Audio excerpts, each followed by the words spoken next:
What's happening, Wargamers? Welcome to another Hot Potato video where we are going to look at the latest reveal from AMG for Marvel Crisis Protocol. And for today, that is going to be the Elsa Bloodstone panel to play, Midnight Sun's newest leader. So we're going to jump into that, give some initial opinions and takes on the character reveal and what she might mean for the game and Midnight Suns in particular. But remember, guys, if you like this content, you want to see more of it, hit that like, comment, and subscribe button. It doesn't cost you anything to do so. Just takes a couple seconds out of your day. Or alternatively, if you want to support the channel directly, you can go to patreon.com/AegisBrandStudios. $2 a month keeps the lights on, keeps content current, allows me to continue doing this sort of content for you. And I can't thank all of my current patrons enough for that one. It also gives you access to the Patreon Discord community. Lastly, you can always go to iwargame.net, use code AegisBrand, save 10% on an amazing pre-marked battle mat from iWarGame for either Marvel Crisis Protocol or Star Wars Shatterpoint. But anyway, let's take a look at Elsa. So right off the hop, we have ourselves another 4th threat leader. So unfortunately, she doesn't fit a different threat range than Blade does. So that is a position that, unfortunately, you can't bring a cheaper Midnight Suns team by bringing a 3-threat leader. They are both 4.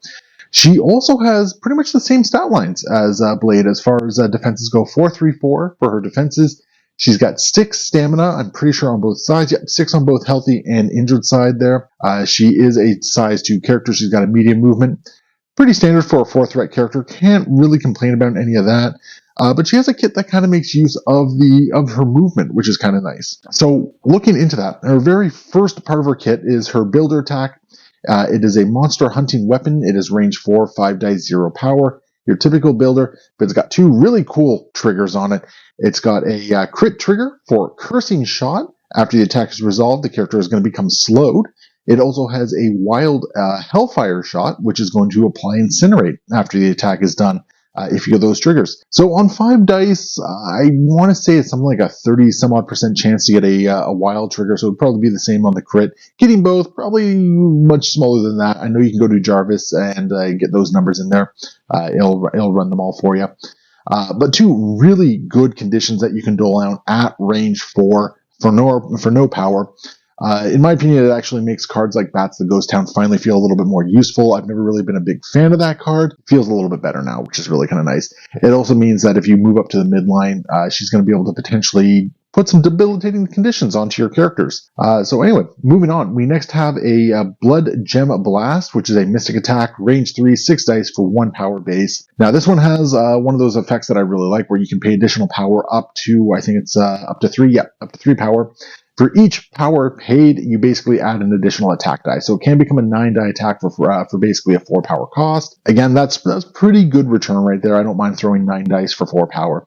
It also has a trigger on here, which is a wild, sorry, the lighting in here is not the best today. It's got a wild degeneration. The target character cannot have damage removed from it during this activation phase. So that's really cool. It is the whole activation phase. So, I mean, MCP is basically split into 3 phases. You have the power phase, the activation phase, and the cleanup phase. So anytime you would try to heal somebody up during the activation phase, this ability basically says, no, you can't do it, which is really, really awesome. It stops things like patch up. It stops things like healing factor, which again, really, really nice. So this is a really cool one. I like this ability quite a bit. And I think this is going to have some very interesting play. Is it the best ability? Nah, not really. Very situational. But given how much healing factor we've seen come out lately, I think it's going to be a really solid one. Next up, we have probably the most exciting part of her card. It is the Legion of Monsters, which is a new Midnight Suns affiliation. This one has 3 different impacts. Basically, when you go to target an enemy character, once per turn, when an allied character would target an enemy character, you can pay 1. You are then going to get one of the 3 following effects on it. So there's a boom, which before damage is dealt, other characters within 2 of the target are going to suffer 1 damage. So you got a nice little splash damage there. Keep in mind that it is other characters, not enemy characters. So your friendly guys are going to get hit as well, depending on what's going on. You also have Horrify, where after the attack is resolved, you're going to apply the Root special condition. I love it. I think Root is one of those conditions that is really hard to kind of work around and deal with. because it really messes up your mass economy for your power. Then lastly, and this is the one that a lot of people online seem to be talking about, Silver Bullet. Damage caused by this attack cannot be reduced or prevented by superpowers or team tactics cards. So this is basically like Namor's ability to get around that. If you're attacking somebody who has that damage reduction, say Thanos or something like that, you're going to be able to get past it. If you have cards like, say, Odin's Blessing, or I guess up until recently, Exceptional Healing. But any cards that are going to stop the damage. Oh, Xavier's Dream is the other one I'm thinking of.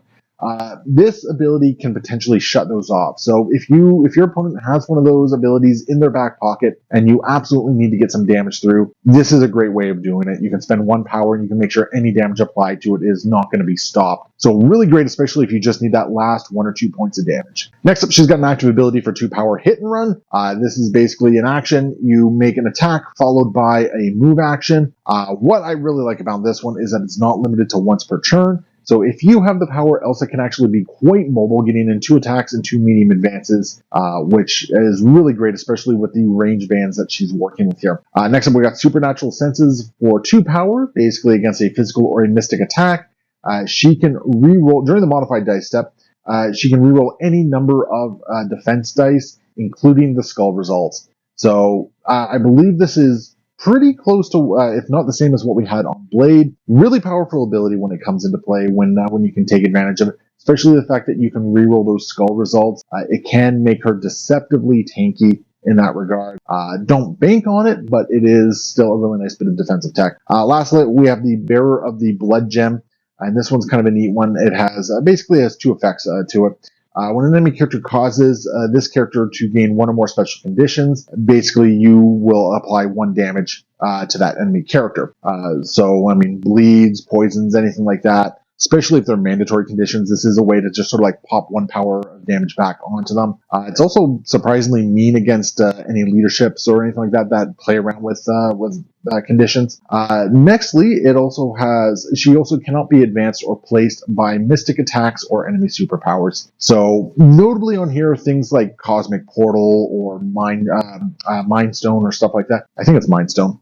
Either way, anything that's going to cause her to be moved around, not by your own stuff, this will basically stop it. This is a very, very powerful way to sort of like stay in place. So very cool suite of powers here. So she also does come with a tactics card, Covering Fire. It's an unaffiliated reactive card. This one's an interesting one. During the power phase, Elsa can pay 2 power while this character is not dazed until the end of the round, once per turn. After the first time each turn, an attack targeting this character or another allied character is resolved. If this attacker is within 4, or if the attacker is within 4 of this character, roll 5 dice. It deals 1 damage for each crit and wild that you roll. So it's an interesting little way of just putting out some extra little pain damage. With 5 dice, getting that crit or wild, I mean, you'll have a decent chance at it to just ping a little bit of damage in there, which is really kind of nice. It is going to paint a big target on her head for when she uses it, simply because as long as she's up, you can potentially do a lot of little pings here and there. Most teams being 4 to 6 characters wide, that's potentially 6 activations of it. So it's a cool ability. It's a cool tactics card. And I think it's definitely one that has some very situational use to it. Does it make every squad? I don't think it makes every squad, but I think there's definitely play for it where you can just put out a lot of unanswered damage. So yeah, that is Elsa. She's got some really cool tech going on with her card here. I think one of the big questions that a lot of people are going to be asking is whether or not she replaces Blade as a leader of the Midnight Suns. Because here's the thing, like, Bump in the Night is an exceptionally powerful leadership that Blade brings to the table. Blade's kit, however, feels like it's kind of been a little left behind from the rest of the 4 threats that we've been seeing over the past couple of years, with people's mileage kind of varying on them. You did get a little bit of an update with a mini extravaganza a couple of years back, but I don't know. To me, Elsa just feels like she brings a little bit more to the table as far as a leadership goes, and what she's able to do to impact with everything. And a lot of that comes down to the range. She's able to get to where she needs to be. She brings some really interesting suite of abilities that the rest of the team can really benefit from. So I think she's going to be really cool in Midnight Suns for that particular reason. I also really like the idea of having a bunch of longer range characters, so say Elsa, Blade, Moon Knight, and I don't know, let's throw in Doctor Strange there or something like that. That's 16 threat right there. You got a bunch of range 4 attacks. I think there's range 3 on Moon Knight. I can't remember at the moment. But with the new leadership ability, being able to like throw out root at range, or even just do a whole bunch of like little splash damage with each activation, it is one of those abilities that can really add up and just really disrupt the enemy play style. So I really like it because, once again, I think root is one of my favorite conditions to apply on characters. I'm glad that we don't have more of it in the game, simply because it's a very obnoxious ability to deal with, but it's a very cool one. But I also think that there's some characters that can splash well into this. I really like the idea of splashing Hawkeye into it. I think Rocky could be interesting as well, neither of which really spend a lot of their own power. They got some really great range to it. And really like all three of the abilities that are given by this leadership, or even characters like Bullseye, for instance. So I think Elsa really opens the door for splashing a lot of characters into Midnight Suns, and I think most importantly, she kind of brings a utility to the table where I don't think the Midnight Suns have to rely as heavily on Siege of Darkness as sort of like the crux of their game plan.